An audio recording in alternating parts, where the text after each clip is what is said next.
tingkatkan tekad, kuatkan hati.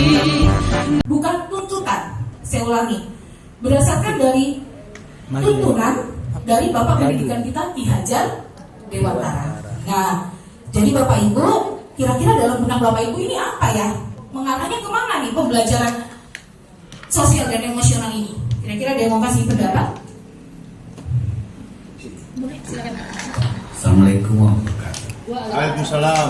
Yang dimaksud dengan pendidikan sosial dan emosional itu adalah satu pola pendidikan yang memberikan pencerahan secara sosial sehingga peserta didik dapat menunjukkan satu kesosialannya yang seyogianya ketika dia belum mendapatkan pendidikan itu, maka dia mungkin malah cepat beradaptasi mulia.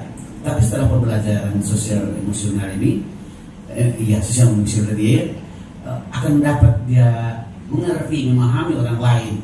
Ketika orang lain itu mungkin berbuat salah, lalu dia terima, oh begini, ini, sehingga dia bisa berkehidupan bersosial di dalam kelas tersebut. Demikian untuk sementara waktu. Dan ditambah lagi. Siap. Kasih tepuk tangan dulu untuk terima kasih banyak. Iya.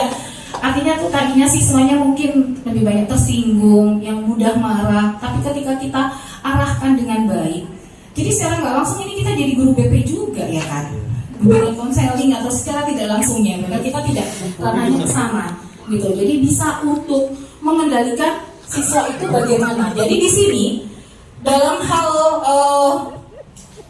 bagaimana untuk mendesain pengalaman belajar, lingkungan belajar dengan tanggap atau respon kebutuhan siswa, bagaimana mencapai tujuan pembelajaran. Jadi intinya tadi yang dari Pak Merel sampaikan adalah harapannya kita sebagai pengajar ini, sebagai guru, itu bagaimana menciptakan pengalaman dan lingkungan belajar yang memperhatikan kebutuhan sosial dan emosional siswa.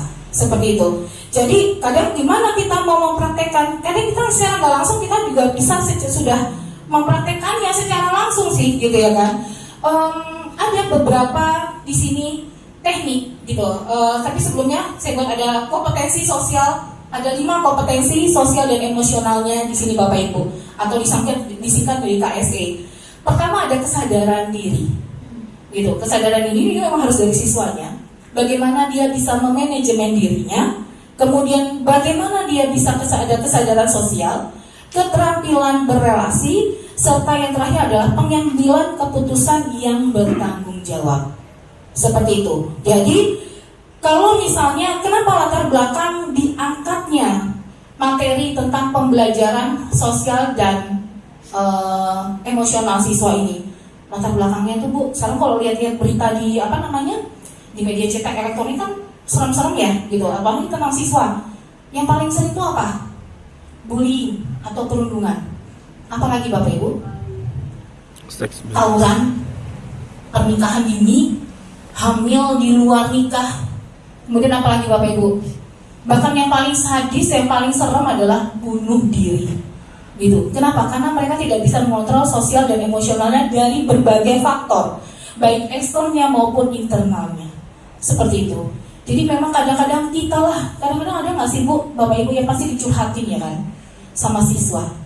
Kenapa? Karena Bapak Ibu sudah dipercaya. Bukan berarti yang lainnya tidak dipercaya, bukan. Tapi anak itu sudah pasti akan memilih siapa guru yang bisa dekat ke dia, mau menceritakan permasalahannya. Kadang-kadang tidak harus ke BP. BP memang tempatnya, betul. Tapi kadang-kadang apa sih ada guru lain, ya kan Bapak Ibu yang terpilih dari si anak ini akan menceritakan, curhat lah istilahnya, dengarkan aja Bu. Kadang-kadang mereka tuh hanya butuh didengarkan, tidak butuhnya solusinya. Kita tinggal mengarahkan saja mereka. Itulah yang nanti dinamakan dengan teknik coaching. Coaching ya Bu ya, seperti itu, bukan kucing ya Bu ya, Bapak Ibu ya gitu.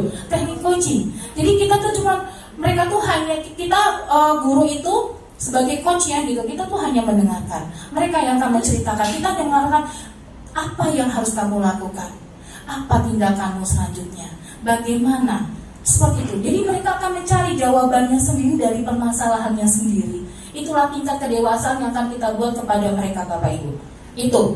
Jadi kalau misalkan ada yang dipercaya seperti itu, ya kan Bapak Ibu, tolong dijagalah. Kalau memang si anak ini, kadang-kadang kita manusiawi banget gitu kan, Bu, jangan bilang-bilang ya Bu gitu.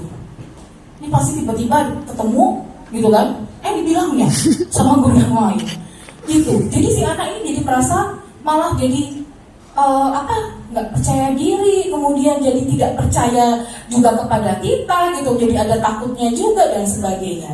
Seperti itu ya Bapak Ibu ya. Nah, tapi saya yakin semuanya pasti bisa untuk menjaga kerahasiaannya. Nah, kemudian Bapak Ibu saya lanjutkan lagi. Di mana di sini ya kan letak PSN-nya ini juga ada Bapak Ibu, ini dari tadi ada kompetensinya, kemudian ada juga di sini adalah indikatornya. Indikatornya ini ada 4, ada pengajaran eksplisit, integrasi dalam praktek pengajar guru dan kurikulum akademik, penciptaan iklim kelas dan budaya sekolah, penguatan KSE pendidik dan tenaga kependidikan atau PTK. Bapak Ibu, sekarang ini dibuatnya sistem modul ajarnya atau RPP lah istilahnya. Kalau RPP dulu namanya PPK ya, kalau nggak salah ya Bapak Ibu ya. Jadi setiap ada kegiatan, baik di kegiatan pendahuluan, inti maupun penutup, itu pasti ada PPK-nya masing-masing. Sebenarnya kurang lebih sama gitu. Nah, di modul ajar atau RPP-nya gitu, tapi lebih kita ke modul ajar karena berhubungan dengan kurikulum merdeka, itu harus sudah diintegrasikan antara pembelajaran diferensiasi itu dengan KSE ini gitu. Bagaimana sikap, bagaimana hubungannya, setiap kegiatan yang kita lakukan itu berhubungan gitu. Itu ya, tapi kita tidak bisa bahas hari ini karena itu akan panjang sekali. Tapi nanti kalau misalnya ada informasi yang sudah di-share oleh Bu Mira, di situ sudah ada. Hamba padamu